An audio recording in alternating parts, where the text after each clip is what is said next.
Welcome to Buddha at the Gas Pump. My name is Rick Archer. Buddha at the Gas Pump is an ongoing series of conversations with spiritually awakening people. I've done over 700 of them now, and if this is new to you and you'd like to check out previous ones, go to batgap.com, BATGAP, and look under the interviews menu. I think we're going to still have that menu. We're redesigning the website, but you'll be able to find it. We're redesigning it so it'll be even easier to find things and look nicer. This program is made possible through the support of appreciative listeners and viewers. So if you appreciate it and would like to help support it, there are PayPal buttons on every page of the site and a page that offers alternatives to PayPal. I haven't mentioned this lately, but we have a bunch of volunteers doing different things. And if you'd like to volunteer in some way, get in touch.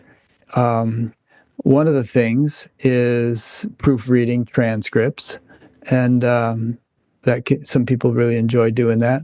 And I haven't mentioned this lately, so it's slacked off a little bit, but we still have some yet to proofread. And another thing is we have this AI chat bot called the Batgap bot, which I don't know, about over 4,000 people have used it so far, and 500 or 600 people use it per week. And it's loaded with tens of thousands, over 100,000 documents of a Batgap nature, spiritual and philosophical stuff, as well as 1,700 of the world's sacred texts. So it's kind of you could call it a vertical bot, meaning it's a specialist in this kind of content, as opposed to a horizontal bot like ChatGPT, which gobbles up everything on the internet, and it's kind of diluted if you really want to ask spiritual or philosophical questions. So you're actually going to get better results for those kind of questions with this than you would with a commercial bot. And so there's a menu item for this on batgap.com. It's called the Batgap bot. Okay, my guest today is Georgette Starr. Georgette is an intuitive soul stream life coach, which she will explain, and mentor with over 30 years of experience dedicated to empowering adults and youth to live soul-embodied, joyful, and purposeful lives. Her deep quest for self-realization and sharing this journey with others inspired her to found the Life Blessing Institute, LBI, a transformational learning community designed to guide individuals on the journey of spiritual awakening, actualization of their soul's agenda, and human potential. Through LBI, Georgette developed a variety of programs, including Maiden Spirit and Peace Warriors youth programs, individual and community rites of passage celebrations, and the Soul Stream Method practitioner training. Currently practicing as a Soul Stream and life coach and mentor, Georgette is also working on a documentary film titled The Woman's Right. The film examines the challenges of ageism faced by women and explores how these limitations can be transformed through spiritual awakening, creative expression, and conscious rites of passage. It highlights the opportunity for women to step into empowered, vibrant, and respected elderhood, offering their wisdom, creativity, light, and love to a world that deeply needs their contributions. And there will be a link on Georgette's Batgap page, not only to her website, but also to that film, so you can watch a trailer or a promo of it. Georgette holds a master's degree from the Naropa Institute and a doctorate of ministry from the University of Creation Spirituality, which was founded by Matthew Fox, who has been on Batgap. In addition to her professional work, she cherishes being a mom, a grandmother, artist, forest dweller, and daughter of Mother Earth. Okay, so Georgette, you were wondering what inspired us to invite you to be interviewed on Batgap. Well, seems like we've known you for a long time. I met you in person at one of the SAND conferences, and you brought me a really lovely goodie basket or goodie bag. I forget all the things that were in it, but there were probably some chocolates and some cards and some, useful, interesting things. And that was really sweet. No one's ever brought me a goodie bag at a SAND conference, so you're unique in that respect. And you and Irene have struck up a friendship and been corresponding for years. And, so you're just kind of like an old friend. And we always had it in the back of our minds that one of these days we would interview you. And I guess this is a good time because you're working on this film. This is a really important thing. And, we wanted to help you boost support for that and bring awareness to it. Wow. Thank you so much, Rick. I'm so honored to be here with you today. And, I want to share with you and Irene, I've heard the analogy of like the spiritual path of awakening to be somewhat like climbing a mountain. And at the bottom of the mountain, there's cities and villages, and there's just people everywhere that you can talk to about what you're experiencing and find some support and communion. And then the farther up the mountain, the more rarefied the air, and people kind of drop off because it gets a little harder or a little more challenging. And then, there's these peaceful plateaus where you find a whole village up there, way up high, where it's like a comfortable place and everybody's meditating together and it's wonderful, but there's still this calling to continue. And there's this sense of like being eventually kind of being somewhat alone on the journey because there aren't that many people that one can actually share some of the embodied experiences that are very uncommon.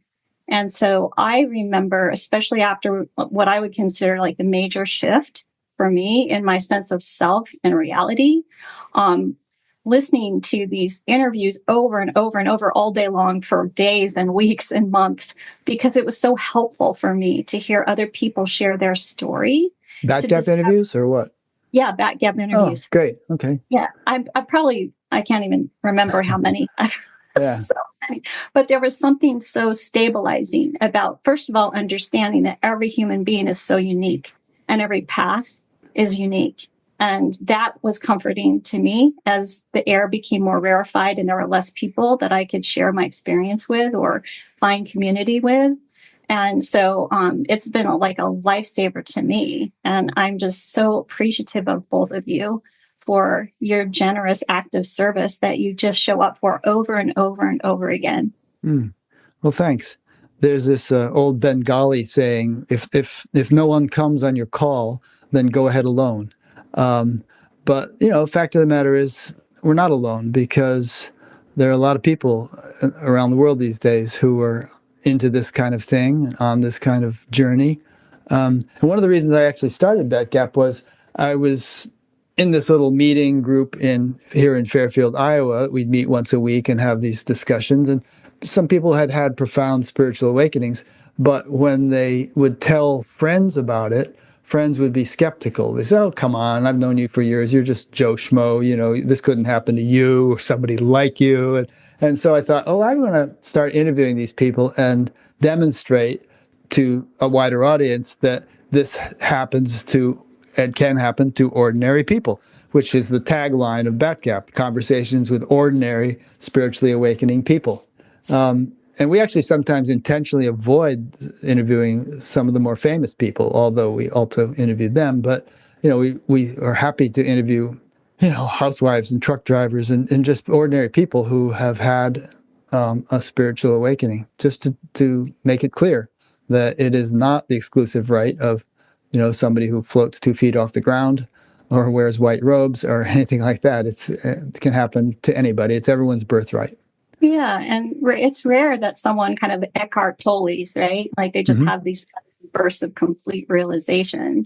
And for me, the journey of awakening has been more like, they talk about the 1,000-petal lotus. So I think the petals are infinite. Like there's just like another opening and another opening. At every opening, there's also another challenge too. Yeah. To integrate. And so it's like a never-ending unfolding process. That's one of my main themes. Yeah, that it never ends. The journey never ends. And later on, I'll be talking about my mom because she was such a incredible teacher and guide and example in many ways, including becoming a conscious elder.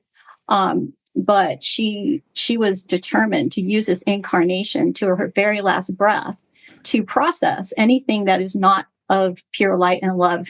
So anything that she would come up, any fear, any anger, any reaction pattern to whatever was happening, like even when she was interacting in her assisted living care center and dealing with lots of challenging things. And she just used it all as an opportunity to evolve. And that's great. I guess we could say that everything is an opportunity to evolve, even though sometimes things can be very challenging, obviously, and I don't want to make light of that. But I just feel like the whole universe is one giant evolution machine, and there's nothing that is designed to prevent you from evolving. It's all designed to help you evolve. Yes. And on the process, there's a like a dissolving of the self that we once knew, right? So during Mhm. the dissolving phases of the awakening process, like we really need the support of each other and spiritual communion and connection to stabilize and to be able to function in this world and fulfill our destiny path in terms of how we're here to contribute to the evolution of not just our own, but the collective. Yeah. On this thing of ever evolving, a quote I've mentioned many times on this show is from St. Teresa of Avila. She said, "It appears that God himself is on the journey." So, no matter how high up you are, so to speak, there's a next horizon. There's evolution yet to undergo. Absolutely. Yeah. I wanted to also just acknowledge that on the journey to get to this moment, which is obviously a whole lifetime, but specifically to this interview, Uh-huh. I had to fill out some paperwork, right? To, Right. information. And Information forms. I had to fill out, like, pick a category. Right. And I just was looking at that, like, how do you pick a category? And then the whole problem of language. Like, everything I say, I know is not actually true. Like, the words never can convey. And so I just wanted to acknowledge that we have to make concessions, right, for the Mhm. purpose of communication. But that was a challenge. So eventually I ended up on awakening process facilitator. But even that doesn't sound true, but I'll take it for now. Um, Yeah.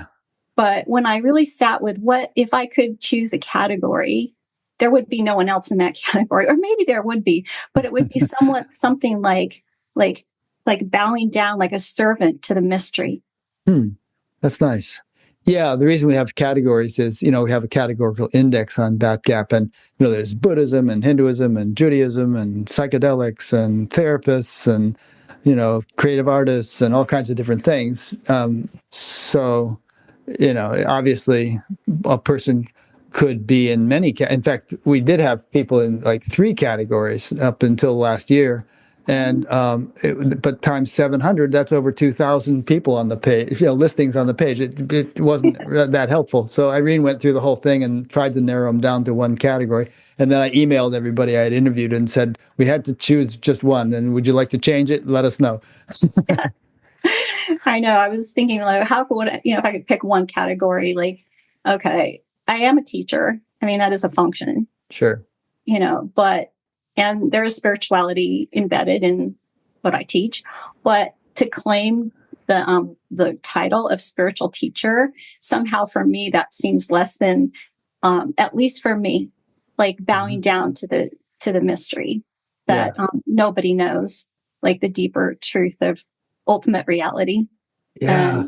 There's a great line toward the end of the Rig Veda, which it's something, a rough paraphrase. It's something like, "From whence did this creation come?" He said, "The gods don't know because they were subsequent to creation. Perhaps, perhaps Brahman or the highest god knows, or maybe he doesn't know. And if he doesn't know, maybe nobody knows."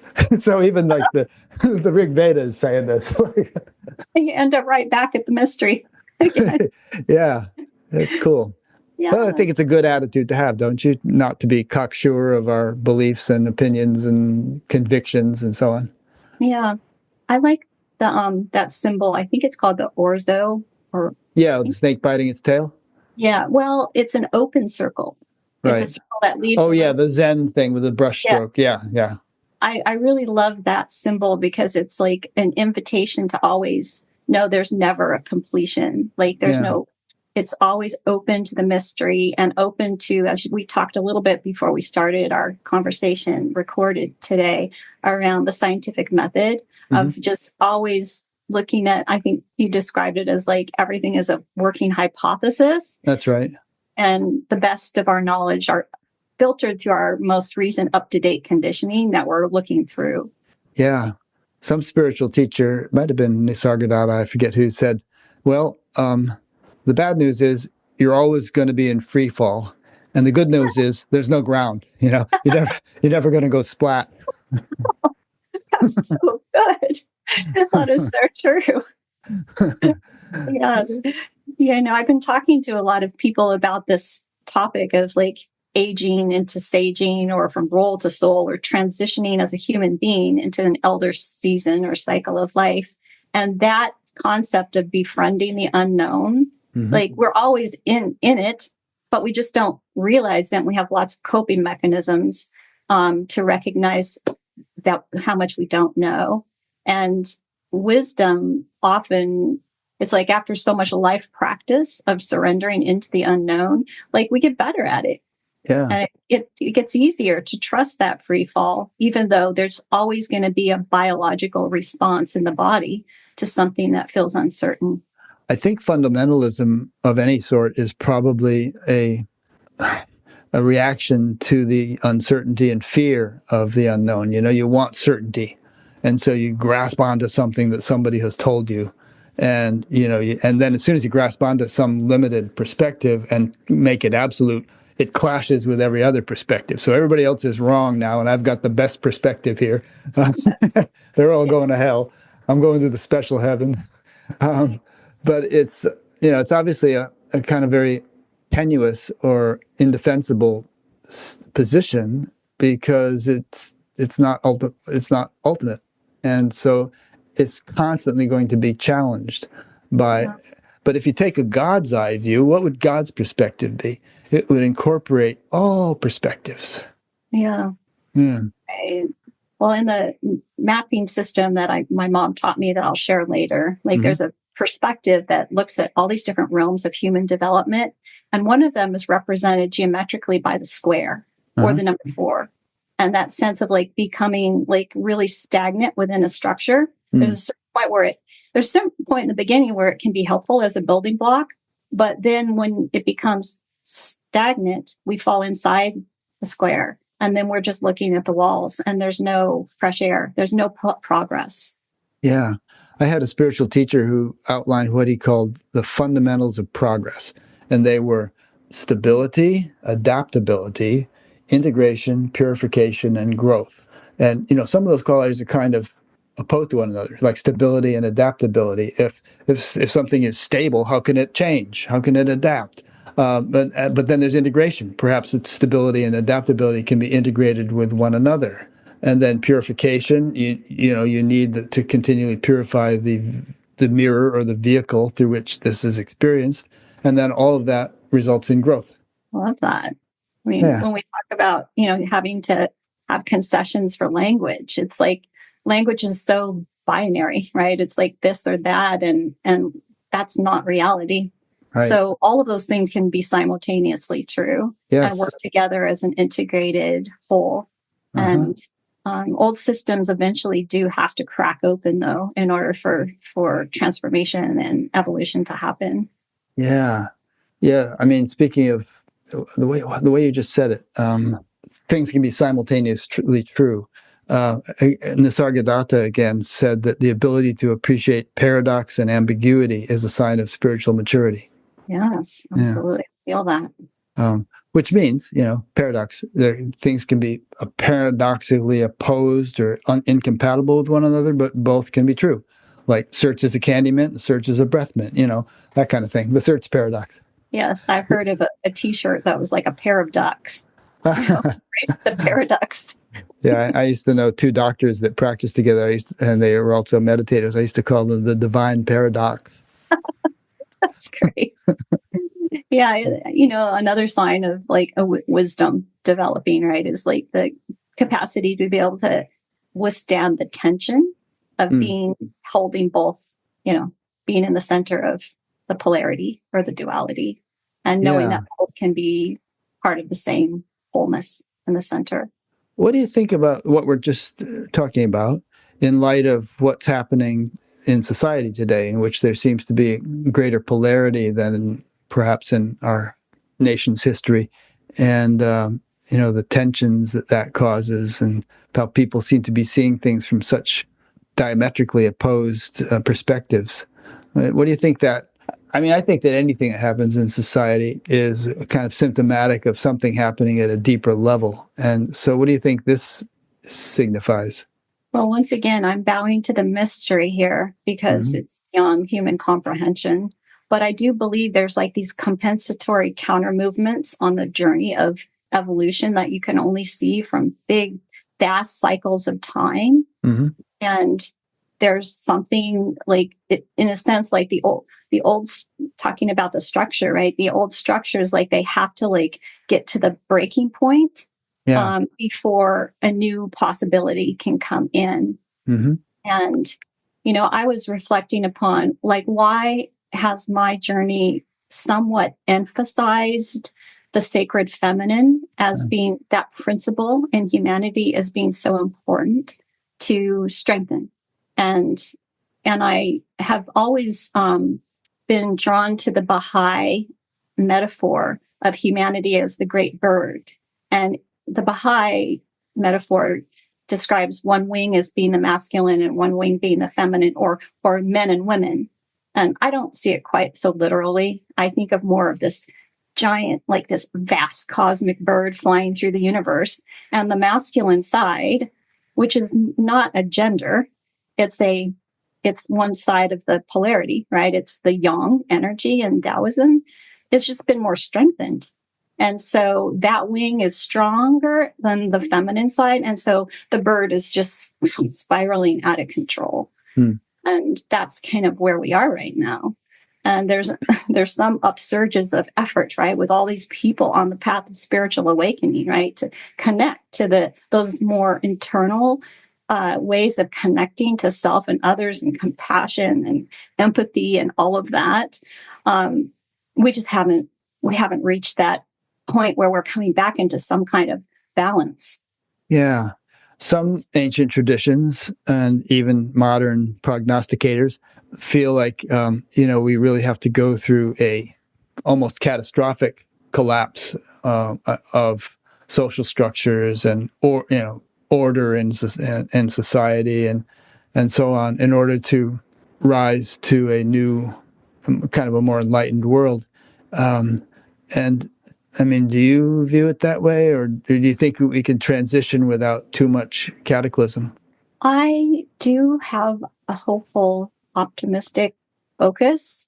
I do believe in the soul of humanity as being on the journey to wholeness and to more balance.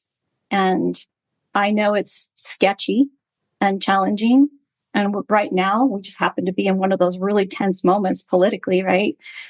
With the elections coming up, and that, we feel all of that tension, right? Like it reminds me a lot of like the contraction process of the birthing, the labor process, where there's just like these incredible moments of tension and it's painful, right? And then eventually there's a release and a relaxation and something can open up. And so I tend to feel more like we're in that, birthing process.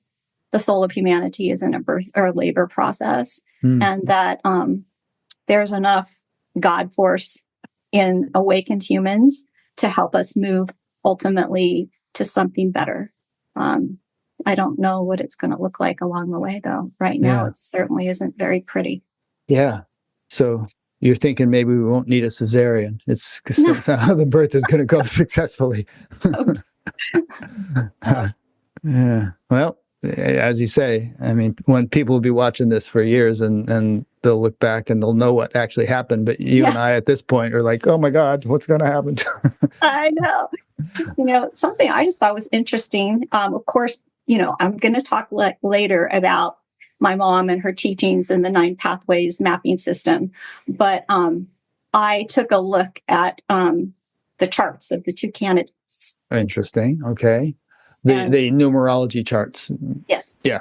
And, just a real brief look, but it was really fascinating to me just looking at Kamala's middle name. Do you know what her middle name is?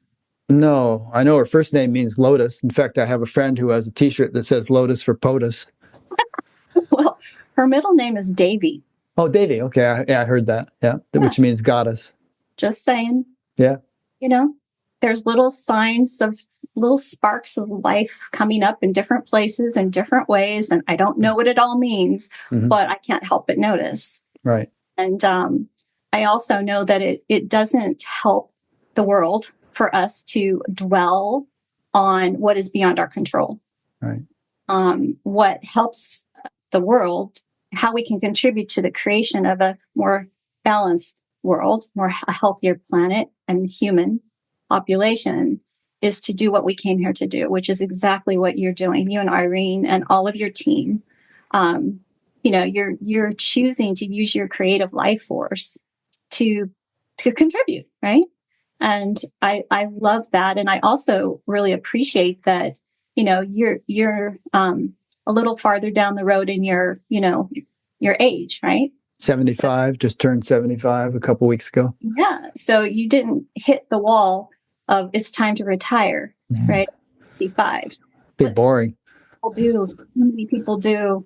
And it's kind of baked in. Yeah. Unless they're, for someone like yourself who's done a lot of spiritual practice, that conditioning comes up and it just kind of turns something off. And then we stop feeling like we have what it takes to contribute. And, yeah, I want to keep the light alive.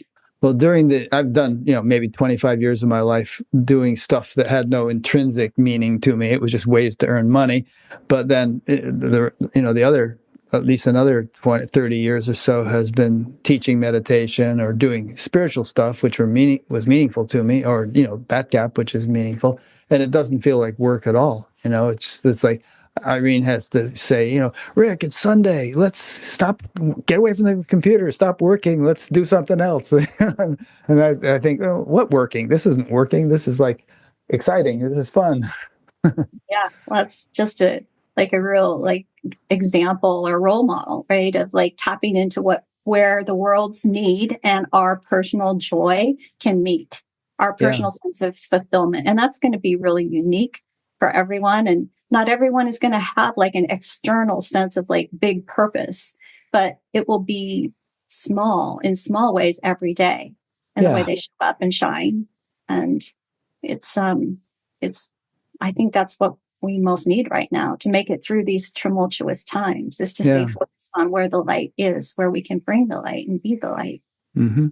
Yeah, I'm reminded of Joseph Campbell saying, "Follow your bliss."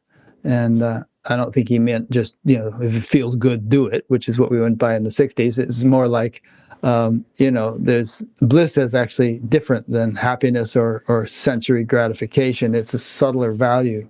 And I think that the more in tune with the force of evolution we are, the more bliss tends to resonate or in our experience. And even if we're doing something that externally might not seem like a spiritual occupation or something, one can take the long view and be patient. And, who's it? Someone said, if all is not well, he said, all will be well in the end.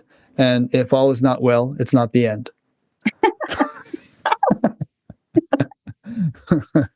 I was in the grocery store the other day and I saw this quintessential elderly woman who was decked out. She had her little suit on, she had her makeup, she had her hair perfectly.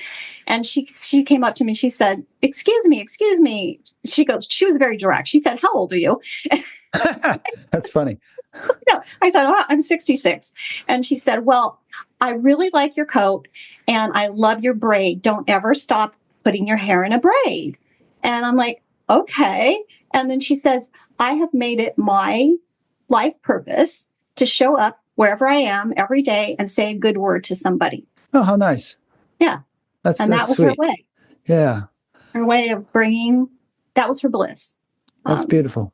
Yeah. And sometimes, I don't know about you, Rick, but because you're in a different phase, but sometimes I know that I'm called to do something that isn't easy.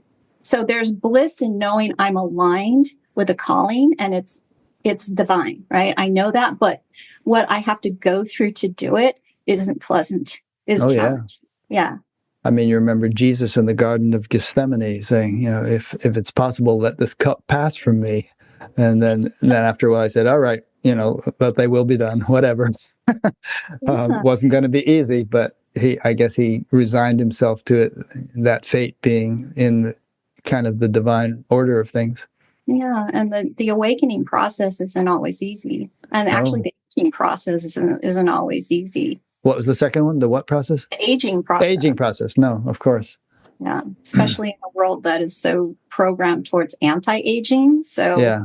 there's trailblazers out there who are giving us a new vision of possibility for what that can look like. And yeah, I want to be part of that. Yeah. Well, this would be a good segue to talking about the Women's Right documentary project that you're working on. I could just let you take it from here, or I could ask you some kind of question about, let's talk about the evolutionary value of let's say the last quarter of one's life. Some people might think, well, it's all over. I'm not going to have the kind of fun I used to have, or anything. I'm too old for that. But, this could be the best time of one's life, couldn't it? Oh, absolutely. Yeah. I think of like a rose that, its petals are just glorious in its midlife. And then all the juice and the medicine goes into the hip, into the rose hip. And so it's actually our most potent time because we've had all of these life experiences and we process through so much. And if we have been processing through things, we do have some wisdom and the capacity to be a steady state of resilience and presence for those who are more in the turbulence of their younger years and their awakening process. And so, my perspective is it's actually our time of ultimate power. And, I think our culture doesn't teach that. But there are cultures who do and have. And, what might it look like if every child from the time they were born were given this impression through the media, through images, through stories, that the elder phase of their life is going to be a time of incredible well-being and vitality and opportunities because they'll have more time, right? Hopefully they'll have more time and more resources. They'll have more space because they've done a lifetime, right? To be able to become mentors, conscious mentors, to show up in new ways. And, I think of my mom again as an example of someone who even up to her when she could no longer she worked until she was 78 in the marketplace as a physical therapist. Mm-hmm. And she continued her spiritual practice of awakening and she became rather luminous. Mm-hmm. And when she wasn't able to physically contribute in that way, she started collecting adult godchildren. Anyone that she felt like was missing, she called it like the mother to the motherless. Missing that kind of really focused support and spiritual support. And even though she couldn't physically help them, she could talk with them and pray with them. And that was her form of being able to contribute. And she did that for people just talking on the phone all the way till her last, week of her life. That's great. Yeah.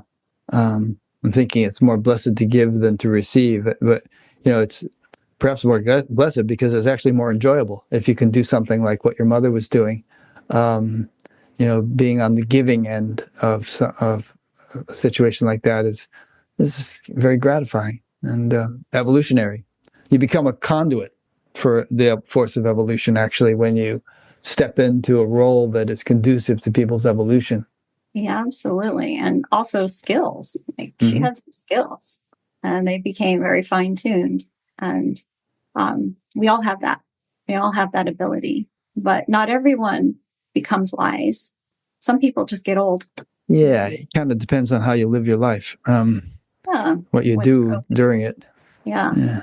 Yeah, so I can tell you a little bit more about how the project came to be. Okay. My life, this lifetime, has been informed by a series of visionary experiences and dreams. And this one came out of a vision. But that vision started around the time I turned 65 when I started getting all of these Social Security and, all the propaganda and, these messages coming in. Okay, you're old now. And I was so surprised. I really didn't think I had those beliefs until I hit that age. until I started having to make those changes, because I suddenly felt like my motivation dropped off. And I just started thinking like, oh, don't buy anything new. You need to start giving away your things. Like, this is like a subconscious like thing going on in my mind. Like, and it was pulling me away from life, actually. And I remembered that when my mom was she was in her 70s, and she told me once she was so afraid that people would find out how old she was because she was still working. And They might make her stop working. Is that what she was afraid of? She was terrified that anybody would find out her age, because she was ashamed of it. She felt like it was a bad thing, and that if they found out, that maybe she would lose her job or she would lose respect, because that is one of the cultural messages, right? Unfortunately, that you become more invisible and not as valuable. And for a female, even more, like you have no more beauty on top of it. So she told me, and for some reason I had the presence of mind to say, Mom, that doesn't sound right. And would you like to have a ceremony, a rite of passage? And I only knew about this because I'd heard someone tell me a story about having a celebrated rite of passage when she began her elder cycle. And so my mom came up to Oregon. I gathered a bunch of friends. She didn't know any of them. And she told her story, and she got the feedback, and everybody gave her little gifts. And we created what was called a grandmother bundle with all of these little objects to represent like how we see her, how we want her to see herself. And I swear to God, it was like a 24-hour change. She went from being like, oh, I don't want anybody to know, and being ashamed, to being very proud of it. And she put a staff in the ground. I'm an elder now. And she presided. And I watched that and I saw that. And I wasn't thinking of that for myself, but I'm having those negative thoughts about myself.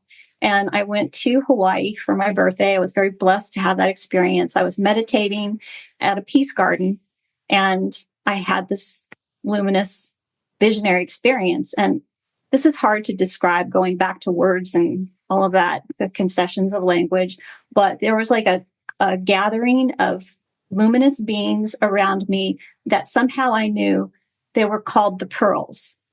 And they were basically inviting me into a rite of passage to say yes, to take on a rite of passage that would be documented for others to see, as an example of how we can make it through that negativity into a new possibility through connecting with the deeper truth of who we are, which of course is the soul stream or the light. And I wasn't so sure I was up for that, but I felt the call. And when I came out of the meditation and I wandered out through the gift store, I saw a pearl. There was a pearl necklace, and I just looked at the pearl, and I knew if I took it home, it would mean I was saying yes. And I'm wearing it today. This is my pearl, nice. Green pearl. Yeah. I said yes to having that, to being a stand-in, to step in, to represent all women, all humans, because this is not a gender issue, right? Like the transition into empowerment at aging, and have that documented in a film. And it started as an idea that just came through in spirit. And I just started talking to a few people about it. And suddenly it started gaining momentum, and people started coming in. And a year later, there was a film crew, and a whole project has manifested out of that. And we're now just entering the post-production phase. But I just have found it really fascinating in this lifetime, because I can see how many times this has happened over my life, where when I'm listening and trusting and acting on that inner guidance and knowing, something happens in the outer world. Yeah. So if you could summarize in a few sentences what the main purpose of this film is. The main purpose is to bring awareness to this topic and to contribute to the cultural narrative and to present another possibility of what it could look like, and also what we need in order to make that transition in a positive way. And the thematic backdrop is actually a rite of passage ceremony, which includes some of the pieces that we we all have to face, kind of being symbolically enacted. And I can tell you more about the ceremony a little bit later on down the road here. Okay. We've all heard that more traditional indigenous societies value older people, and they don't just lock them away in homes where you can't see them. They become kind of the spiritual guides for the community. And I see your film as being a contribution to restoring that value. We were talking earlier about how society might go through a big tumultuous transition, but might end up in a much better place after that. I think this will be one of the characteristics of that much better place, the kind of the reestablishment of the value of older people and the critical role, really, that they have to play. They're not just you don't just put them out to pasture and, out of sight, out of mind. They really have a critical role to play, which if they don't play, society is impoverished as a result.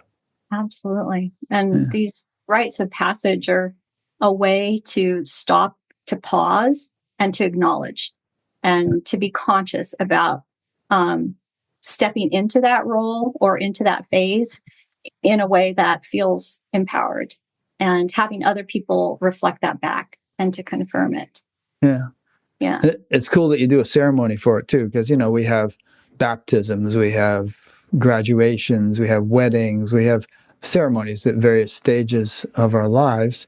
But who does ceremonies for, becoming an older person or, retirement? I guess they give you a gold watch if you've been working at the company long enough. But for the most part, there's no traditional society-wide ceremony for, when you turn a certain age, 65 or whatever. Yeah. Well, maybe this is a good time for me to just kind of give you a little snapshot of what that was like. Mm-hmm. There was an elder who's farther down the road from me who was going to be the one to initiate me into elderhood.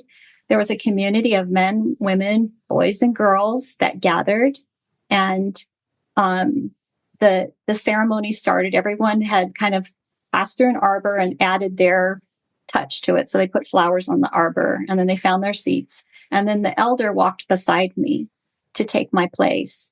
And I found that really beautiful, to not be alone on that walk. Like there was someone to show me what it could look like, moving, farther down the road. And so there were a few other phases to this ceremony. So I found my spot.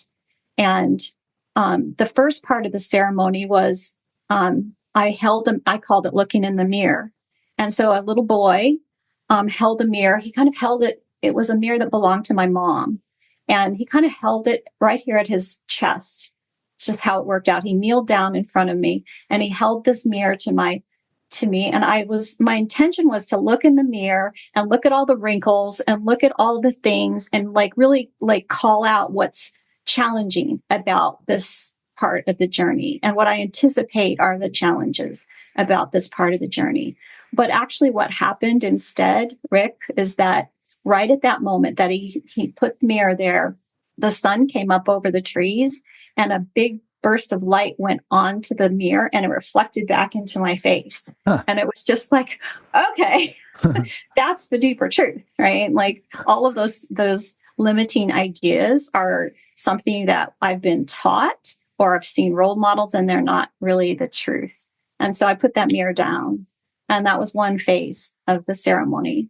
And the next phase was in recognizing that the journey through a lifetime, we pass through different seasons and phases, right? But in a sense, we never really lose connection with all of those different facets. So, for example, there was a girl who came up to represent the innocence and the enthusiasm of the child archetype. And she blew bubbles and all the children blew bubbles and there's bubbles everywhere. And then, we felt that, right? And then we hugged. And that was to represent the merging and the reintegration of that. You know how they say you go back to where you started at the end of your life, if you're lucky, to reclaim that joyful, present aliveness of just being here and now and excited about what creative opportunity there might be. And so there was an integration of the child. The next was a mother with 2 children that came up, and she was to represent the season of our life and this is non-gendered really, where it's all about like the selfless service. And then we had an integration of that. These are not the phases I'm in anymore, but they're still in me and they're in all of us as archetypes. And then the midlife person this was a CEO, a woman who's a CEO of her company. And she's like in that phase of her life where she has to persevere. It's like persevere, keep going, keep at it. It's like a time of strength and perseverance. And, I remember that woman that I used to be, where it was so motivated by the marketplace and work in the world. And, we hugged and integrated.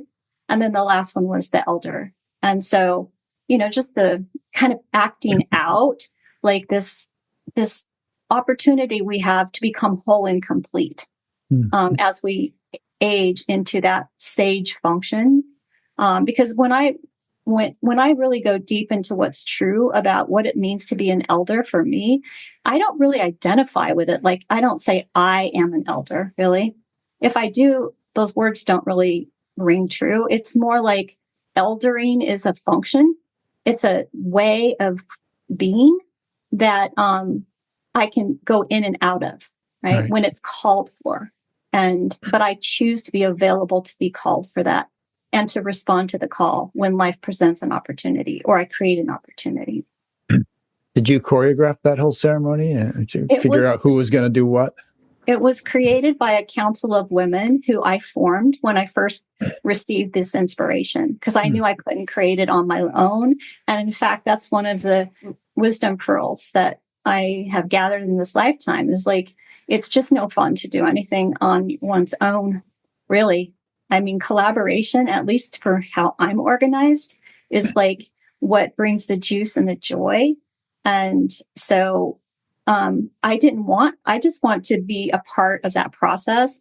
And I was willing to be the one who stands in to represent that woman or that human, right? It's more of a metaphor than a thing. So I helped to collaborate on that, but there were others who designed the ceremony. Okay, nice.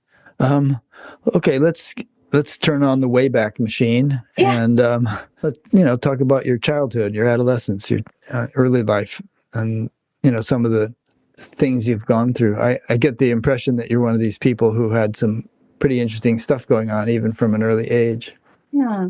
Well, because I have the perspective of the soul map, which I'll talk about later, like I see every human being as being so unique in what they come in with and what they're here for. And I feel like I came in with a lot of development already.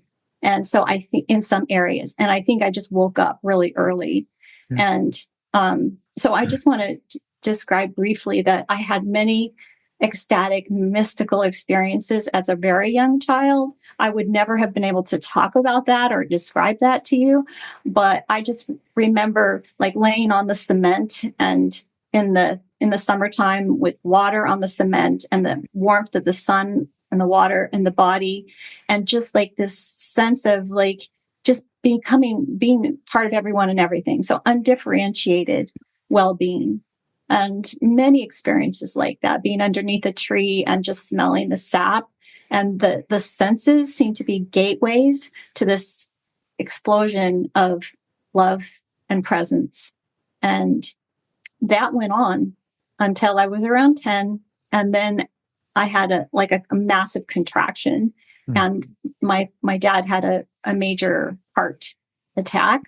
And, we thought he was going to die. Fortunately, he didn't die, but he also was never well again.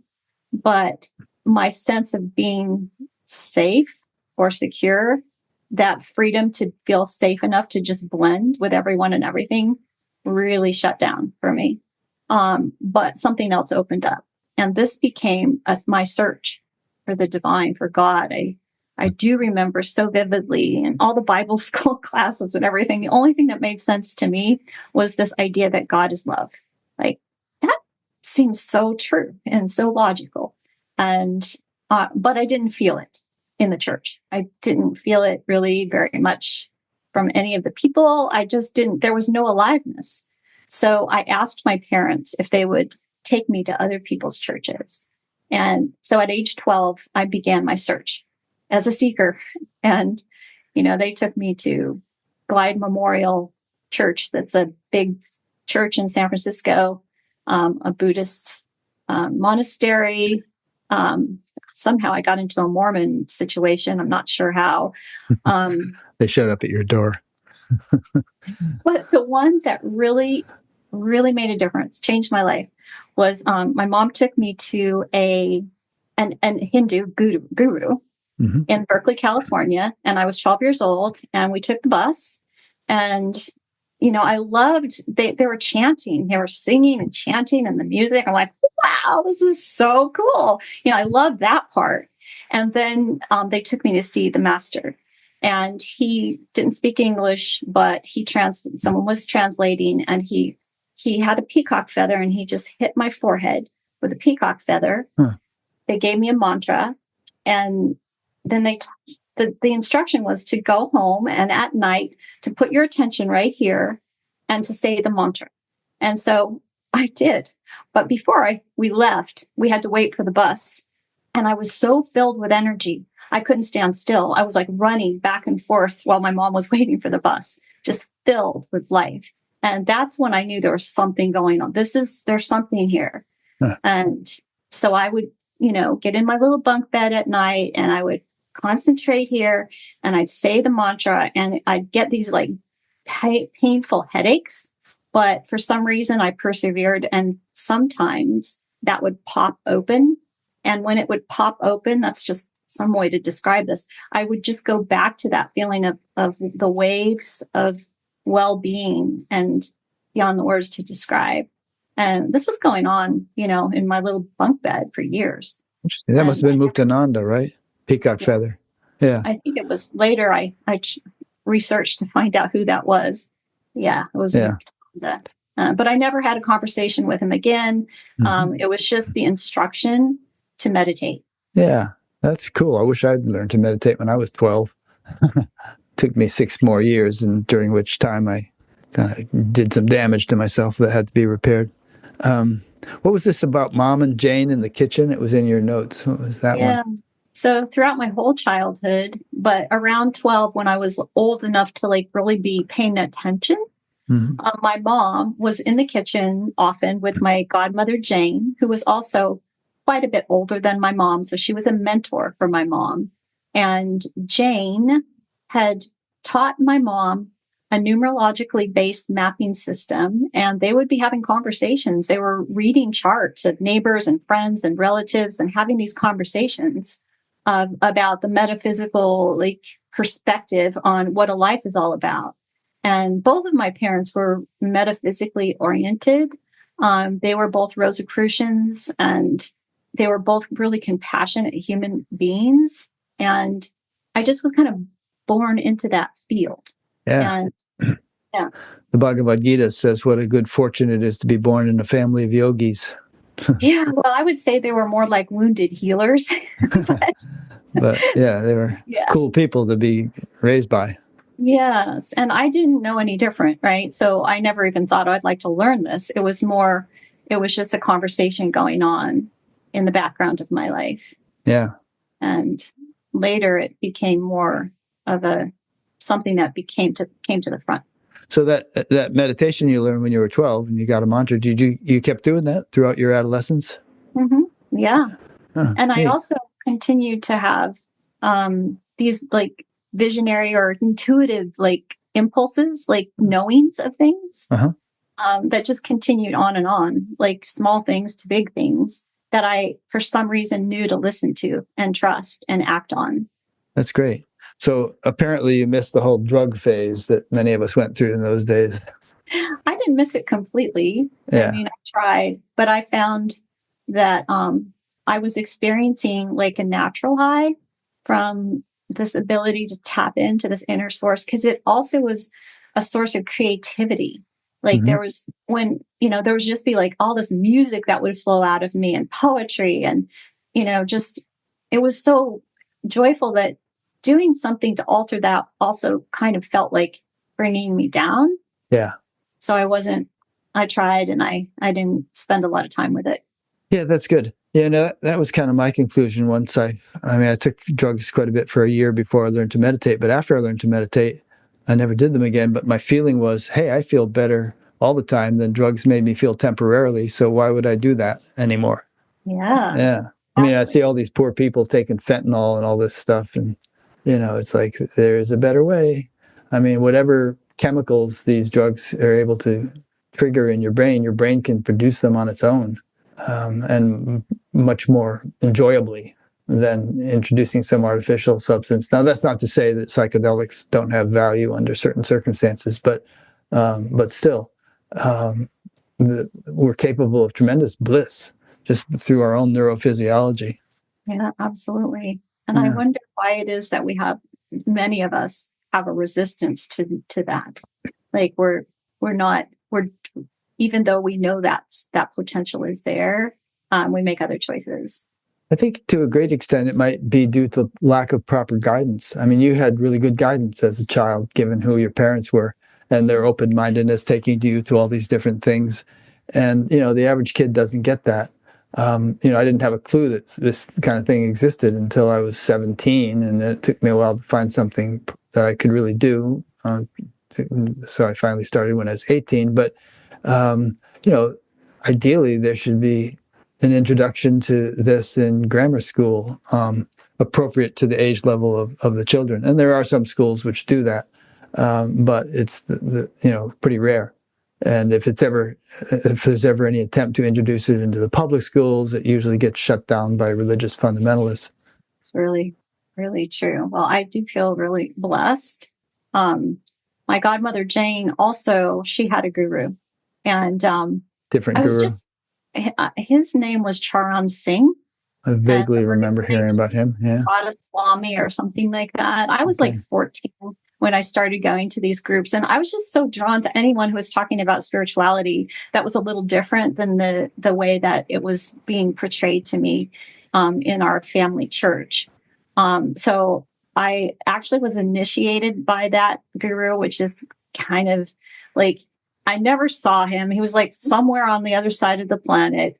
Um, and also, there were all these rules, like all the things that you had to not do in order to be pure enough. Right. And I was Mm, doing all that stuff. It's like, okay, quit everything, everything. I mean, for some of it was just ridiculous, like food restrictions, like don't like pour any honey you have in the house out, like just mm, celibacy was definitely on the, like there were so many things to be pure. And I just wanted to be pure enough to know God, you right. know, even though I was knowing God, I just didn't realize that's what it was, all along. Yeah.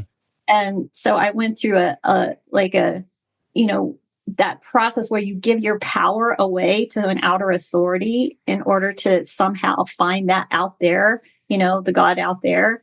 And it didn't work for me ultimately. And I had to find the inner strength to say, to my godmother that this isn't my path. Yeah. And then more often than not, it turns out the guru is doing all the things he's telling everybody else not to do. I'm I, afraid that happens pretty often. I will never know because I did have one of those visionary dreams where I was walking down the street and he was walking down the other side of the street. And we just went like this. There was no contact. Interesting. Yeah. A question came in from somebody. This is Paul Diaz in the United States. How does an older person work through feelings of resignation when facing the physical challenges of aging? The pull to just sit on the couch seems to be intensifying as I age, but at a deeper level, I know it's not in my ultimate best interest. That is such an important, good question. Just asking the question, like I feel like questions are like keys because it opens up like the cosmic URL or whatever, the Yeah, Google in the sky. Um, it just opens up the possibility that there is to ultimately become the answer to that question. So just asking it is like inviting an exploration of that feeling, like yeah, that feeling of like, well, I might as well just stop or give up and, investigate, to inquire, to discover what that really is about. So I can give an example of one that came up for me recently. Like I used to love to dance and I would go to like group dancing, like ecstatic dance things. And this was years ago and I really loved it. And then COVID happened and none of that was possible. And then when I thought about going again, I just found like resistance. Like I've been saying, I want to do this now for years. It's like, why am I not doing this? Like I just want to sit here. I don't want to go. And when I really tuned in, what I discovered is that there was a belief under there that was, I'm too old. I'm too old. Like a woman my age should not be. There's a certain way that you're supposed to look. There's a certain way you're supposed to behave. And so I discovered there was a limiting belief that now I could question, is that really true? Mm. And do I really have to hold that as true? So self-inquiry and like going into the emotion and discovering what that might be. Yeah. One thing I would say to Paul is there's a saying, sitting is the new smoking. And, I, as I mentioned earlier, I'm 75. I'm pretty physically active, and I really feel like, I sit so much at the computer when I want to actually accomplish things that I can only accomplish at the computer. And I just get kind of, stir crazy if I sit here too long. I got to do something. So I go and walk 4 or 5 miles in the woods every morning, and I'm usually listening to stuff or talking to people on the phone, but it's great exercise. It's hilly, so I get a lot of exercise. Before that, I was playing pickleball for a few years before COVID struck. So I don't know what Paul's physical condition is or his age, but it would be my personal recommendation is get off the couch, do something. If you're bored by just walking, listen to a podcast, listen to Buddha at the Gas Pump while you're walking, and find something you enjoy. Doesn't have to be walking; it could be all kinds of things, and just build up. Build it up. I mean, it's so good for your health. It'll add years to your life. I think my resting heart rate is in the low 50s, and my blood pressure is 100 over 60 or something like that. Wow. So that's amazing. And maybe some of that is genetic. I don't know. But in any case, I'm not bragging. I just want to set an example to say that, getting older can be, the oldest man to climb to the summit of Mount Everest was 81. And I saw an article about some lady in her 90s who was doing triathlons, which are these really intense physical things. So, use it or lose it, man. Yeah. Well, I just feel so much compassion for the inertia, like that feeling of like wanting to like just stop. Yeah. Because it does feel to me like there's also so much pressure, evolutionary pressure, that we're all feeling on some level on the planet today, as it is, that it's like almost like a natural coping mechanism is to be safe. You just stop, right? And a freeze. It's a freeze response. And, when we recognize that maybe we're picking up on that collective energy, it's possible to summon the motivation to just try moving. And, it is really true that movement is life. And even if it's the smallest movement, it's possible. And there's so many resources online for like online yoga and just simple things that are designed for people who don't have as much mobility. So there's lots of resources. Sure. It all depends on what your condition is. You could join a square dancing group, or you could, play pickleball. Pickleball is great. A lot of older people do it. All kinds of things. And it's fun. It makes you feel good. It actually creates endorphins and stuff in your system and helps to, helps with purification of the system. Anyway, we don't want to harp on that too much. But one thing I thought about, though, is let's say a person just feels tired and they feel lethargic and all. It could be that, like, how you said when you were 12 and you learned to meditate, all of a sudden you had so much energy, you were running back and forth at the bus stop. Sometimes people find if they do an effective meditation practice that they start to get a lot more energy and they find themselves becoming more dynamic. There's a verse in the Bhagavad Gita, which is yoga is skill in action. And the whole teaching of that book was that, this going into the transcendent can actually be a preparation for dynamic activity and can make you more dynamic. Like, if you want to shoot an arrow, you can't just hold it on the bow and let go of it. It's just going to flop to the ground. But if you pull it back on the bow, it'll shoot with great speed. And meditation can be like that, where you bring your mind to a state of silence, and then when you come back to activity, you just feel energized, and you're more motivated to do stuff. Hmm. It's a good question though. And Yeah, I'm glad that it was brought to our focus just a little bit today, because that is one of the perils and pitfalls of the programming around aging. And everything just gets smaller and smaller and smaller. And it just doesn't have to be that way. And we all have to find our own way. yeah. Okay. Another one of your notes here was initiation of motherhood. Oh, okay. Going back again, we're reeling back to, to the earlier life. I, um, I feel that the experience of conception and pregnancy and labor and birth, and then responsibility for parenting and mothering, was also a huge initiatory process for me, because suddenly my life was no longer about me. It was about being of service. And that started for me. I had my son when I was 18. So I started that really young, of recognizing every choice I made had an effect on someone else and always had to be taken into consideration. And so I feel like it took me immediately onto the path of service, and also the miraculous, the recognition of the miraculous experience of having a human body and having a female body, and the miracle of just the miracle of it all. Yeah. I mean, just as you're doing a whole thing about the evolutionary value of the older phase of one's life, whatever you want to call it, I imagine one could make a documentary, and perhaps some have been made, about the evolutionary value of the motherhood phase.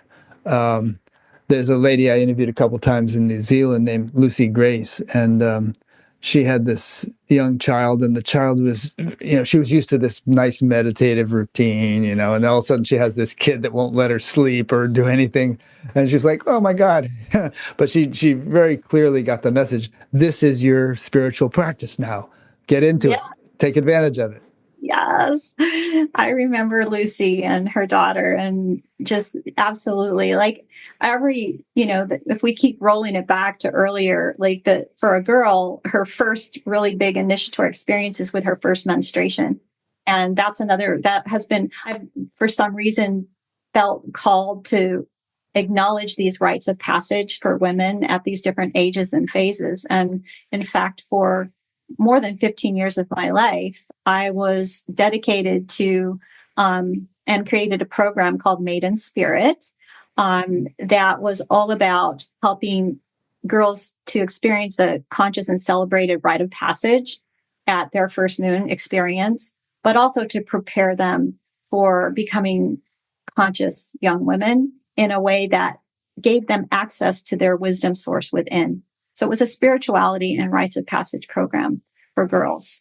And that started because I was working with women and they had daughters. And they kept asking me, maybe would you do something like this for our girls?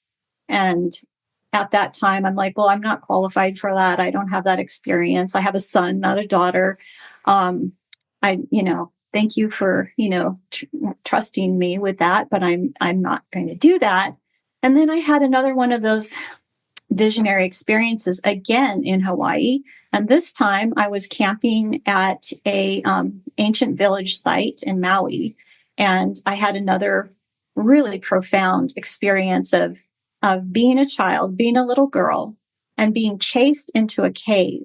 And it was really scary. And somehow I found my way out of the cave, and I was hiding underneath a banyan tree, and that person left. And then I started to hear the sound of like tinkling bells, just thousands and thousands of bells. And out of that same cave came a light, a beautiful light. And then out of the light emerged this tall woman. And she's just kind of beckoned to me, and I followed her into the cave, and she took me down into the cave, into a cavern, and it was really beautiful. And I felt really safe. And she said, this isn't the way it should be. And somehow I knew when she said that, like, that not feeling safe as a girl, and not feeling good about myself as a girl. And then I don't remember what happened. It was like something went dark.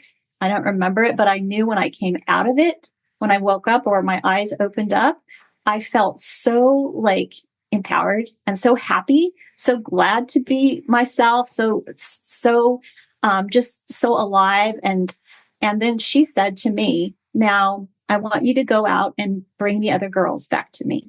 And that was my instruction, to create that program, to create a place where I could bring the girls to have that experience, to support them in having that experience. And that became the beginning, the visionary inspiration and instruction that turned into Maiden Spirit. That's cool. Yeah, you have some pretty amazing visions. That was all just like in a meditative session. Yeah. Mm-hmm. Amazing. Wow. Yeah. What do you think when you hear the statistics these days about all the kids, especially young girls, committing suicide, and they're all addicted to social media, and they're so concerned about what people are saying about them on social media? And, it's like there's a kind of a information overwhelm now that kids have that we didn't have when we were that age. And it's taking a toll. What would be your advice to young girls or to their parents or whatever about that Very particular thing? concerning. It's very concerning. Yeah. The dark side of technology. In fact, I was just talking to a young school counselor, and she was telling me that her girls that are like age 12 or so are all talking about, they all do TikToks, and they do Right. like their morning routines. And their morning routines involve like 15 different products. And they're asking their mothers for retinol and other anti-aging products At the age of 12. And I'm like, wow, what is that all about? And she said, well, now because we're on, the social medias, everything is all about your face. And so there's like this incredible like need to like look a certain way. And it is very concerning. I think it's really up to the parents to recognize that they need to have limits, but also to find alternative opportunities for their children to be in environments where they're having an alternative type of experience and education. And there are programs like that. I know Maiden Spirit was specifically designed for that. And, there was many, many, when I started that work, there was hardly anything for girls like that. And now there's many, many programs. I'm not in touch with what they are at this moment, but there are resources. And I think it has to be really intentional. Yeah. Maybe this would be hard for a 12-year-old or a 13-year-old, but eventually, I think if you're fortunate, you come to the realization that you are so much more than your body. And I mean, I don't mean to keep talking about myself, but I'm sometimes so oblivious to my body that, Irene says, "Have you combed your hair this week?" You realize how ridiculous that outfit looks that you're wearing. I think, oh, okay, I don't know. And I think when I was younger, I also was kind of a basket case, but I was very hyper concerned, aware of it and how nerdy I was, or whether my hair looked good, or, whether I had zits on my face or stuff like that. Hopefully you grow out of that stuff. I know that there have been cases of, beautiful movie stars who just fall into a deep, deep depression when they start to lose their beauty. So I think in the normal spiritual development process, I think, should enable a person to realize the truth of the matter, which is that we are way more than our physical body. The spiritual teachings all say that you are so much more than your body, but it doesn't just have spiritual significance. It has kind of practical significance for the way one feels throughout life, and our social interactions and stuff like that. Yeah. I mean, the perennial questions like, who am I? Yeah. That deep question, that for me opened up when I was 12, right? It began. And because of that, I began to access resources, right? That pointed back to that deeper truth, that we are so much more than we appear to be. And the body is a incredible, blessed vessel, an instrument, but it's not who we are. But the world keeps telling you that it is. Yeah. And so it takes a tremendous amount of mental and spiritual strength to counteract those forces. And Yeah, the body is a vehicle, like your car. You know, it's nice to have a car that works well, but you are not your car. yeah, absolutely. So somehow, so interesting, like we're going back and forth, like there's no linear flow, but I can see there's like this thread that runs through from the beginning of my life until now. And it's taken different forms of expression. But it always has that common thread of like, remember the deeper truth of who you are and what this life really is. And when we forget to reach out to someone who's established in that knowing, to reconnect and stabilize again. And it's, Yeah, another thing about all this is the whole fear of death thing. I mean, speaking of aging, as we get old, um, I don't know how it is for most older people. You would know because you've been studying this and making a movie about it. But does fear of death become more acute as most people get older? And you know, obviously, it would seem that a spiritual orientation would help to ameliorate that. well, that has been, I haven't done a lot of research, but that has been my experience so far.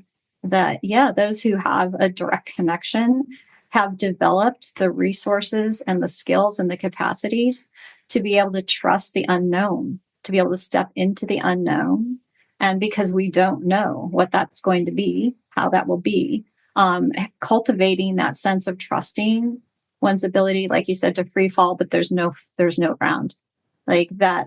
It becomes much more of like an anticipatory, like I can't wait, almost like it's I'm looking forward to that. This is tough being here in the body, and there are inevitable. There's just different kinds of challenges at each of these ages and stages, these different rites of passage in human development. There's just different challenges, but the same skills and capacities that we can develop will help us to meet those challenges.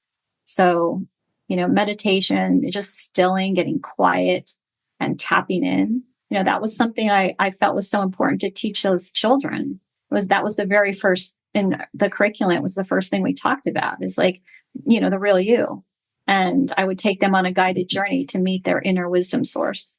And then that's where I learned that the wise man, the wise woman, the wise one is an archetype, because those children actually know. They already know.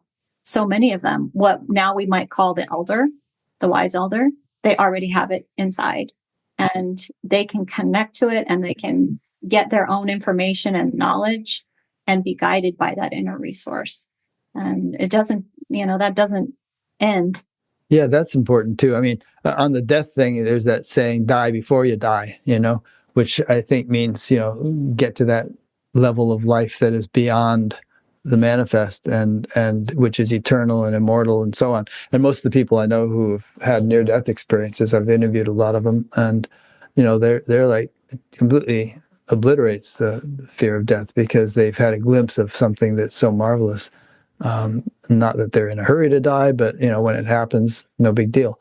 But this thing you just said about the young people finding this sort of inner guidance, I mean, this relates to what we were just saying about social media, how people are so influenced by, so they call them social influencers. I'm an influencer, but what kind of influence are these? A lot of these people exerting on young people. So I think that the ability to have greater self-determination and autonomy and less, not only young people, but it seems like huge swath of our society these days is easily brainwashable, and being able to be more centered in oneself and less permeable, less influenced by external stimuli is a critical need in our day and age. I agree more. Yeah. So, I talked a little bit about the 9 pathways of the soul. Mm-hmm. And those are realms of human development. And this is one of the realms of human development, is being able to kind of withdraw from outer focus to discover all that is within. Yeah. And eventually that is often described as the scientist who is, willing to ask the questions and explore to discover the answer. But then there's a point where the scientist can't find the answer by looking outside and asking anyone or anything, and turns and faces the mystery and becomes the mystic. Nice. Did you have a guru other than Muktananda? There was a point here. He said, leaving my guru. Yeah, that was the first one, Charan Singh. Oh, right. That guy. Yeah. Yeah. Leaving him was scary because Prude. I was still believing that the God is out there. Right. And, I've had many, like I said in the beginning, like there's these progressive openings and shocks and awakenings. And there was a certain point where, and then I'd like fall back into like God's out there and I'm separate. Right. Like a toggle switch. Like I'd have these expansions and I'd fall back to feeling like I'm separate and I'm in charge and, going back and forth and back and forth. But there was one big opening that happened for me about 5 years ago. And I just want to presence it because when we started our conversation, I talked about, like the mountain and having less people to be able to talk with or communicate with. And this happened for me on the way. I was on my way to a retreat with Shakti Katarina Magi, who I believe. I know Shakti, sure. Shakti. I've interviewed her. Yes. She's a wonderful non-dual teacher. I really like her feminine expression of that. And I was following my GPS, right? I'm following my GPS, although my intuition is saying, don't do this. Don't go this way. Don't go this way. And I didn't listen. And so I'm ending up, I have no idea. I feel like I was on like mountain road, like, logging roads kind of like it took me the fastest route and over the Santa Cruz Mountains up to Mount Madonna. It's in Santa Cruz. It's a retreat center. And about, I don't know, I didn't realize I was this close, but maybe it was like 2 or 3 miles and it's windy like this. And there's no room for 2 cars and they're blind curves. And I'm being careful, but all of a sudden, and there's a wall of mountain right here. So there's nowhere to go. And there was a truck coming right at me and it smashed right into me. It hit you? Yeah, it hit me. Wow. It was like my worst fears, being like alone in a deserted area, being in a car accident by myself, like all these things that I've had in the past that I was afraid of happened. But what also happened is that, my car smashed into the mountain. The guy stops, he comes out, and all I remember is he had like he was Mexican and he had a Guadalupe gold charm right here. I'm looking at his charm. I'm looking at this Guadalupe and he's talking to me. And all of a sudden it was so weird. It was like I suddenly lost my sense of individuation. Like I totally felt him completely as myself, the mountain, my car, the human sitting there, crunched and, traumatized. It all happened all at once. And then I don't know how this worked out, but somehow my car was somewhat drivable. And the guy I think he was high on pot and he didn't give me his real license. It was sketchy. But somehow I drove my car shaking and rattling to the retreat center. And I get there. Of course, my car had to be towed from there, but I never left that state. But my body was traumatized. And so I walk into my room. I have a roommate. I've never met her before. I just said, I was just in a car accident. And she goes, well, I'm a somatic trauma therapist. So let me help you. So she immediately put her hands on me and my body trembled and shook and did all this stuff. And then I went on with the retreat. Wow. And I've never been the same. Really? That's interesting. I mean, so that was a kind of a watershed moment and things have never been the same since. Very interesting. It's been difficult to express or communicate. And for a few years, I really needed things like Buddha at the gas pump and a few other people that I could talk to because my experience was so out of the ordinary. Yeah. And so it was as if, like at night, I'd be laying in bed and I couldn't tell where I was. Like I couldn't tell where the ceiling was or the floor. I just felt like I was all of that. Huh. That sounds lovely, but it was really scary.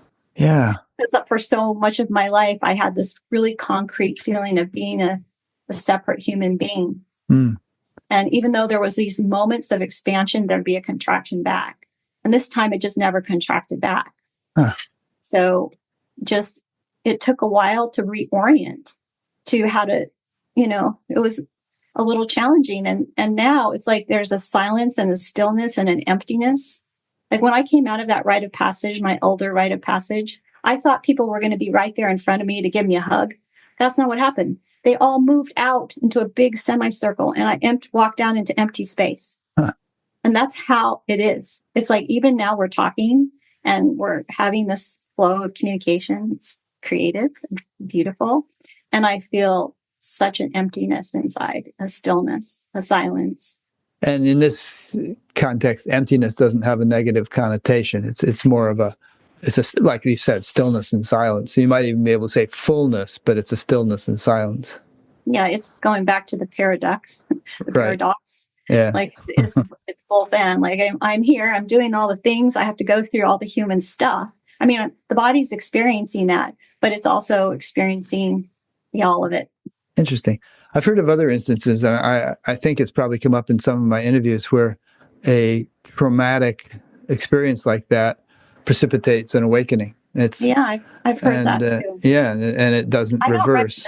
No, I mean, there are probably more graceful ways of doing it, but I mean, mostly it's been nice, like these little you can integrate afterwards. And I remember my friends like they could listen, but they just couldn't like understand or relate, and I didn't know how to explain what was happening. And so it's funny, I even forget like time, thinking of like stepping into this elder season, like when one is identified more as the self, there is no time. Yeah. So there's no old age either. There's no, you know what I mean? It's like it's just now. Yeah. The word identified is a good one, because obviously there are all these different dimensions to our life, and one dimension is the body, and it is aging. But if that's your primary locus, then it's a problem, but it could be much more peripheral than that. And you could be primarily established in being, which is ageless. Yeah. And I love having this human. I find the senses, it's like going back to where I started as that child, but now there's more of like a individuated consciousness here. So it's not so diffuse. Right. But the senses are like what bring me so much incredible like happiness and just feeling the aliveness. Like sometimes like I'll just look at something and I'll just really see it. It's so incomprehensibly beautiful. Yeah.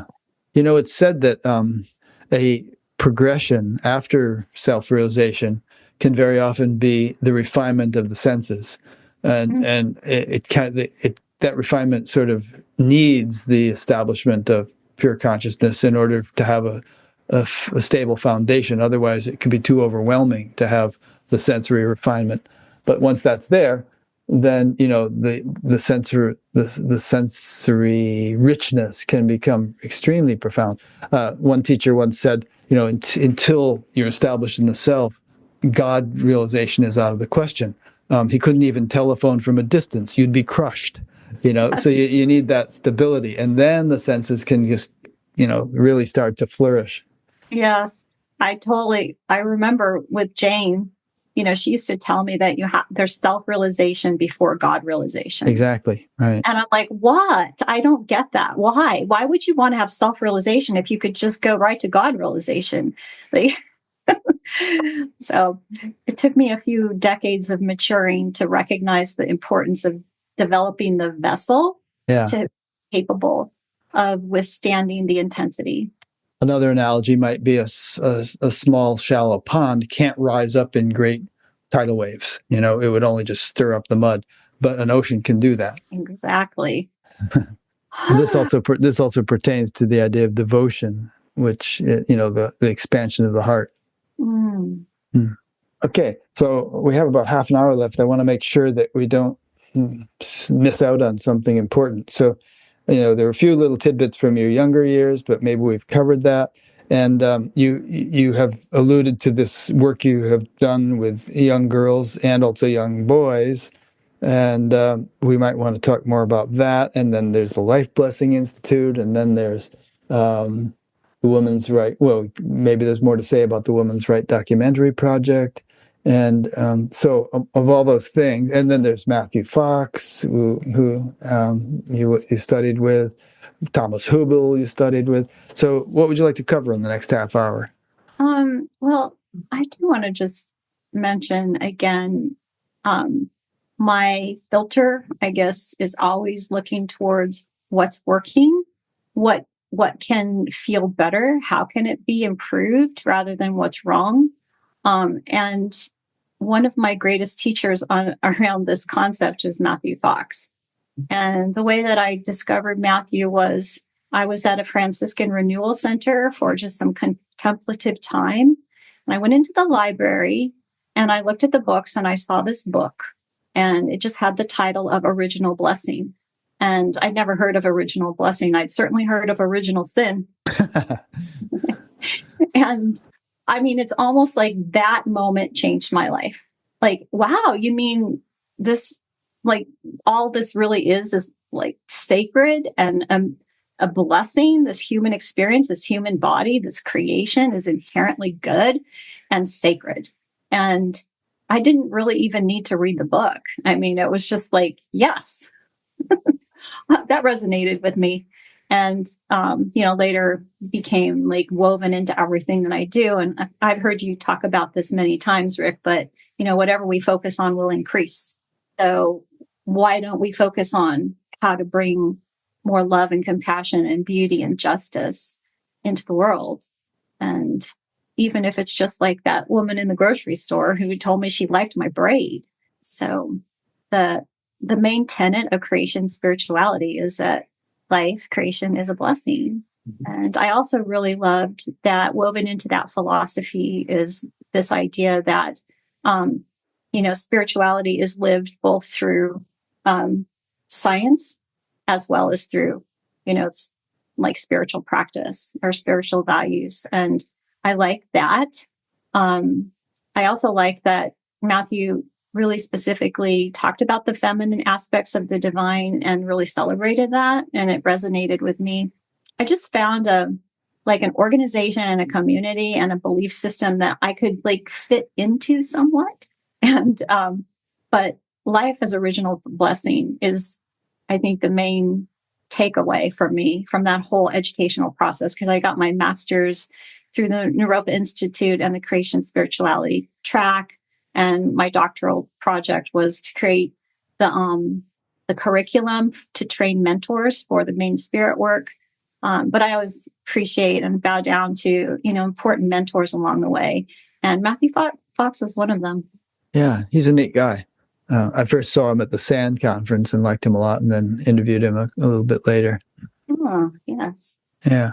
But, what you're saying here, I think, is really important because I know I've gone through phases in my life under the influence of certain spiritual teachings where I kind of maligned and belittled life. It was more like something to escape from, let me get off the wheel.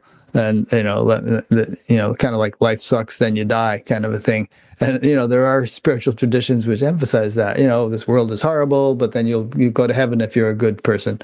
But, to me, that kind of demeans God. I mean, it kind of makes God into some kind of sadist who would just set up this torture chamber for everybody, as opposed to seeing the beauty of life and the potential and the value of it as something to enjoy rather than to escape from. Yes. Yeah. We have so much power we don't have much free will or choice, but we do have the choice of where we put our attention. Yeah. Wiggle room, I always say when the topic of free will comes up. It's like I can't play basketball like LeBron James, but I can do, within my dharma, within my field of possibilities, I can, there's a window of freedom, and you can move it this way or that way. Greater freedom, greater bondage, depending on what you do with that window. Well, I say let's do love. Yeah, great. What are these Soul Stream Life Map readings? Okay. So Jane and my mom were practicing this life mapping system, and they eventually, when I entered into my first wave of career path, was as a hands-on healer, and I did body work, and that quickly transformed into a body-centered coaching or counseling method called Hakomi. Oh, yeah, I've And heard of I'd be that. working, yeah, with Hakomi. I'd be working with my clients, and we, come to a place where they're repeating patterns, they're stuck, and it's just recycling, and nothing that we're doing is helping to break through. And I would go consult with my mom, and she would give me some impressions from her looking at their soul map that would be helpful for me to bring back into the session, and would often help to catalyze a breakthrough. So after years and years of consulting with my mom, it became obvious that I should take it on and learn. And so I did. And what I find really helpful, as we both know, as everyone knows, the map is not the territory. So it's like language. It's a pointer, it's symbolic. It can help us to gain access to our own deeper knowing. But it is helpful. And it also helps. I find it really helpful for kind of getting out of the self-criticism and judgment that so many people have around the places where they have fears and have limiting belief systems, and as well as to step more powerfully into their gifts and abilities. It's also really helpful when you have a kind of a basic understanding about how a human's operating system works, to be more compassionate and patient with the differences, because everyone is organized really differently. And just like we have a genetic inheritance, like it's not going to change tremendously. Like if I didn't know what my partner, my husband's soul code is, we might have more friction because I just understand, like it's nothing personal. Like there's some areas that we just don't understand each other or jive, or because he has a different degree of development in that area, or he's more developed, like he's real analytical and I'm more mystical. And it's just helpful to like have this understanding that is impersonal in a sense. And so how do you do it? Okay. So the real nutshell version is that it's a mathematical process. There have been throughout time and cultures many numerological systems. The ancient Egyptians had a system. The Hebrew Kabbalah there's a numerical system. I think the I Ching may be a numerical system. But Pythagoras is the Greek philosopher who was given credit to what became the system that my godmother Jane was taught. And I don't really know anything more about her mentors. But it's based on this idea that your full name at birth and birth date can be translated to numbers. So there's a mathematical sentence. It's like your cosmic URL. You put it up there and you click the button, and it just kind of shows like a basic framework for not for the truth of you as intelligence of light, that's that presence of the divine spark that is the real you, but it can elaborate or illuminate some of the framework for this lifetime. So your sense of purpose, the need for fulfillment, the personality structure of your human self, your greatest abilities. It also reveals what are called in this system the karmic learning pathways. And those are the areas that I've found most useful in working with clients, is to see where there are areas in those 9 pathways where there's something that's occluding that they were born with. And then it just gets layered on top. So it just kind of, it creates I found it to be a really useful assessment tool for helping people move past those barriers, or actually consciously recognize them for what they are, and then have more compassion with the process of melting some of that. I guess in some systems you would call it like a trauma reaction, or a samskara, or a vasana. Depends on the system. Yeah, I converted your book about the 9 pathways to audio and listened to the whole thing. And there was useful stuff in every chapter, I thought, that pertained to anybody in every chapter. But I imagine that, there would be different classifications of people that it would pertain more to than the other ones would. Absolutely. Yeah. We all have to evolve on all of the 9 pathways, and we're Right. learning and developing on all of them all the time. Yeah. It's just there's specific ones. Like there's an archetypal energy that represents my purpose in this life, and it's manifesting right here with you because Mhm. my number is 9, that for that particular part of my map, and that's all about selfless service. Hmm. So I'm willing to get past my forest monk like introversion and show up here and have this conversation because I know it might touch somebody and make a difference in their lives. And if it does, that's fulfilling to my sense of purpose. And that's what's, I can't not do that. Right. It's just there. And even when I've tried to have a different kind of lifestyle, it's like the desire to serve and contribute always overpowers that. Mm. So it's kind of like it's, that's an example of a specific archetype that affects me personally, but all human beings have to learn about selfless service and being connected to the greater good. Yeah. And the actual mechanism of boiling it down to a number, I don't understand it. It seems kind of arbitrary to me, but what name you happen to be given. I could have been given a different name, but I don't know. It's not something we could resolve, but there's a lot of things I don't understand. So that's just one of them. I can share with you what my mom told me about that. Okay. What did she say? She said that the name it's a vibration, right? Hmm. Like it's a vibration, and it's in a way the parent is tapping in or tuning in to that vibration and is being influenced by the incoming soul to choose that name. Because I was named after my father.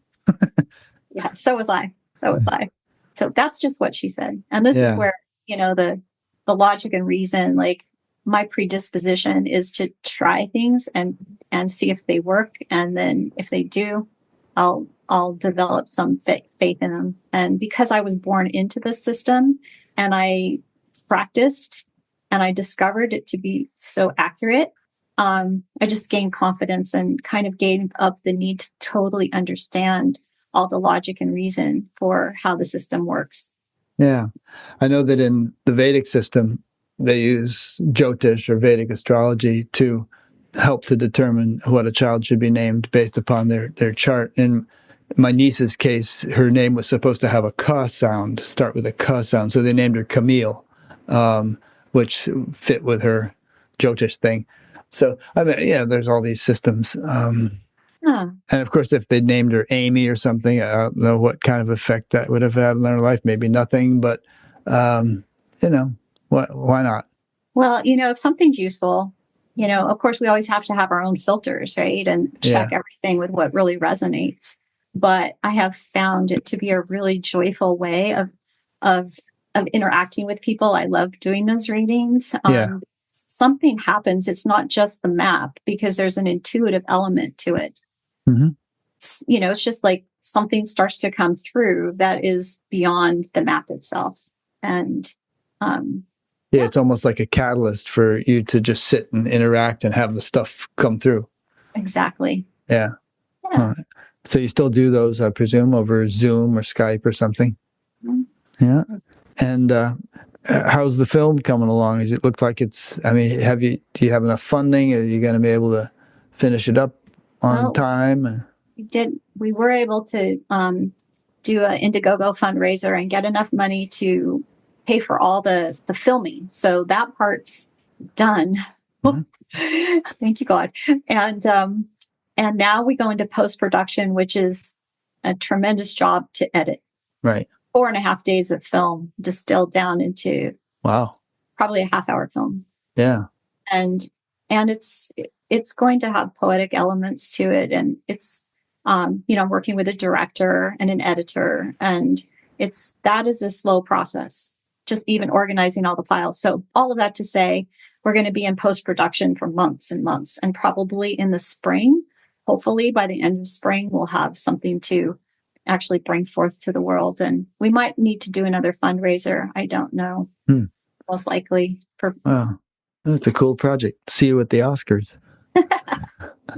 Well, thank you. And I so appreciate you recognizing the value of this topic of, bringing light to this, to empower that spiritual awakening, even more so at this age and stage.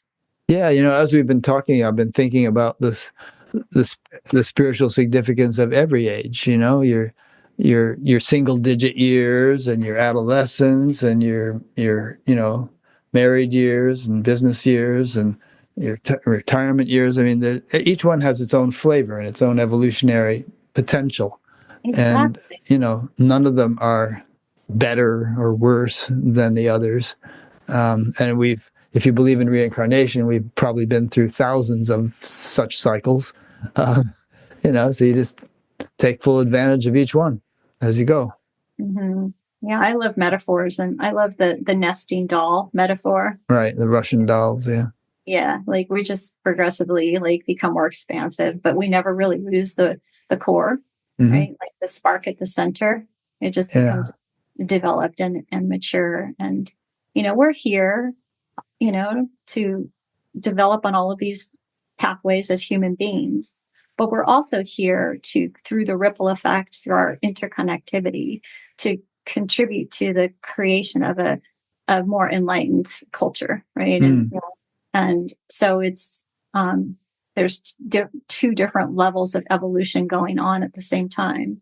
And, who knows what the smallest thing, like I'm thinking of those mentors I had when I was in my early 20s that taught me about living off, having this opportunity to live off the land and learning how to live off the grid. And they didn't teach me like here's the book and here are the steps. They just lived it, and I just watched them. Mm. And all these years later, I'm like, wow, I've recreated that in my life so much. And so, that opportunity to contribute through the ripple effect by just being like more completely aligned with who we are here to be, and to eventually become, like I describe it like, another metaphor is the pearl, right? The pearls came to me, the pearl was given to me.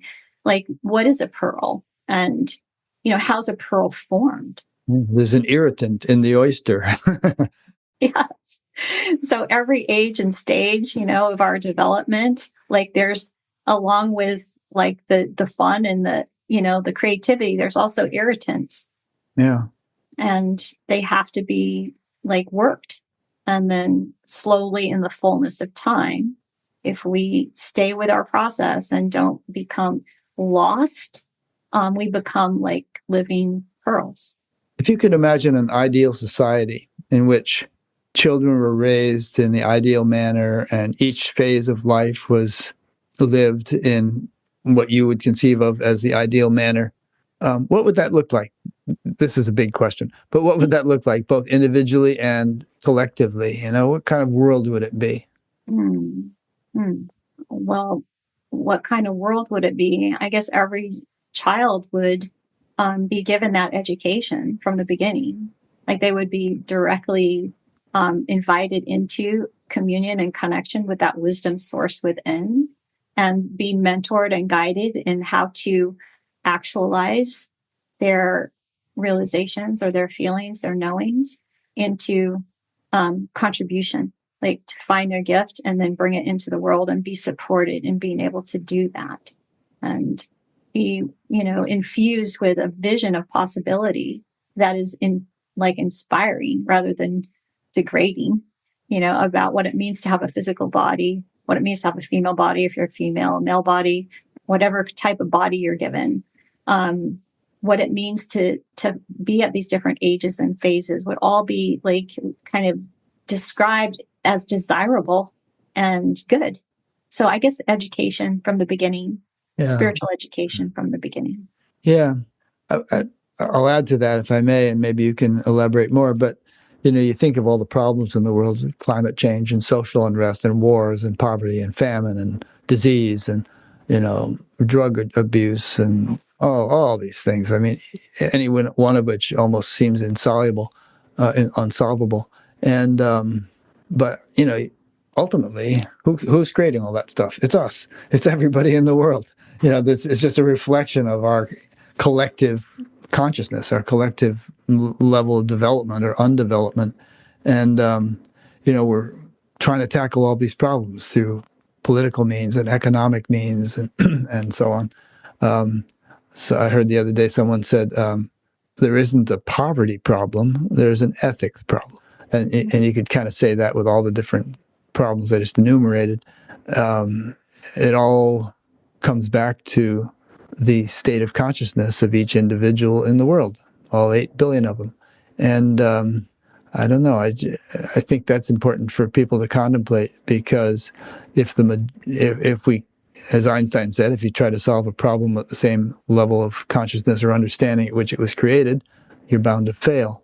So one of the themes of my life has always been that we need to remember that radio show called New Dimensions, Justine and Tom's, and I forget what her husband's name was, but their little intro was always to say, it's only through a change of consciousness that the world will be changed.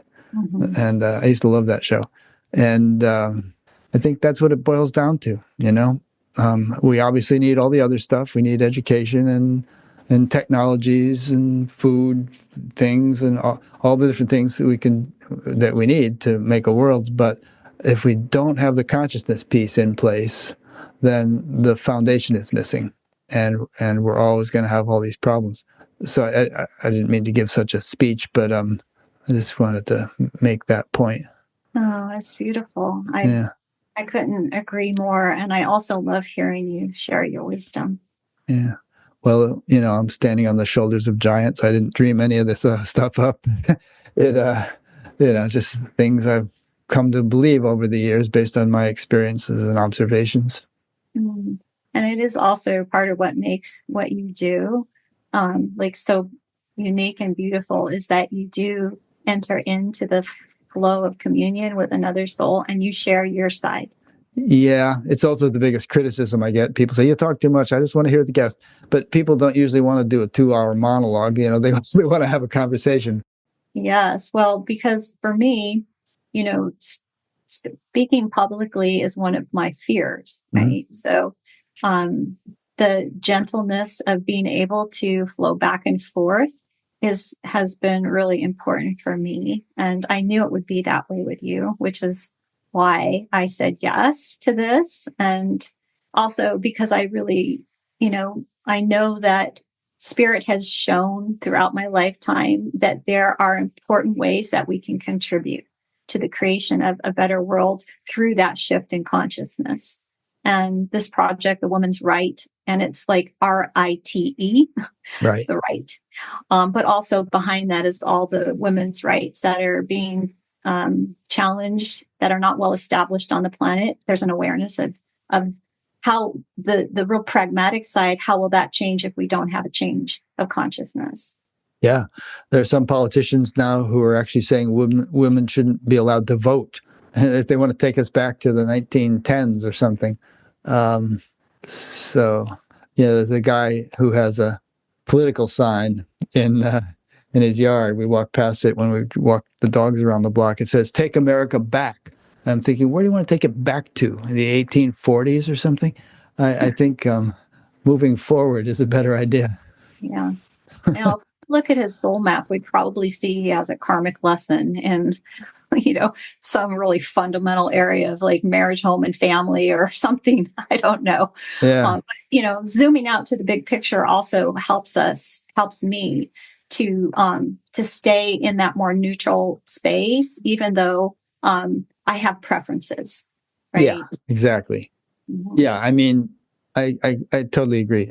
There's the sort of the universal value of it all, and God's eye view, and then we're individuals. We have preferences.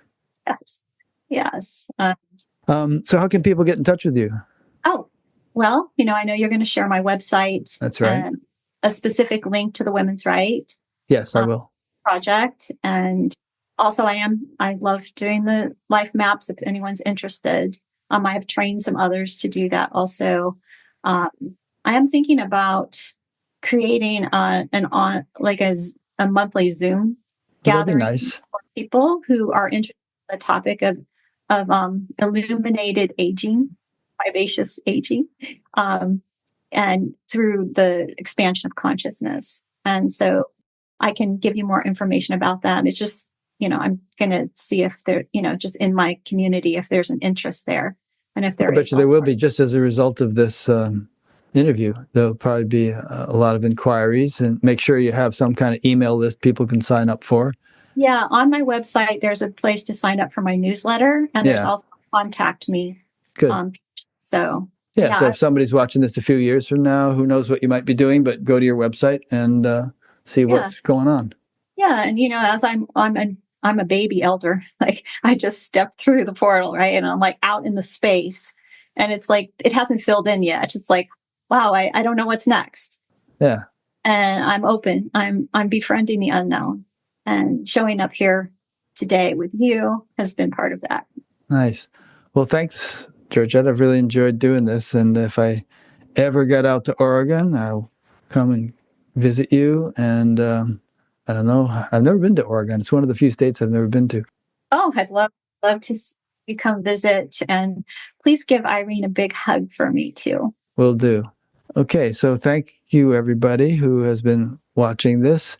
And if you happen to be watching the live one or watch this in the next few days, my next one will be with a fellow named Thomas Legrand, who has written a book called The Politics of Being, about how a lot of things we talked about today, how spirituality is kind of the ultimate sauce, which will make politics a much more wholesome instrument for the well-being of society. And I'm just listening to his book now.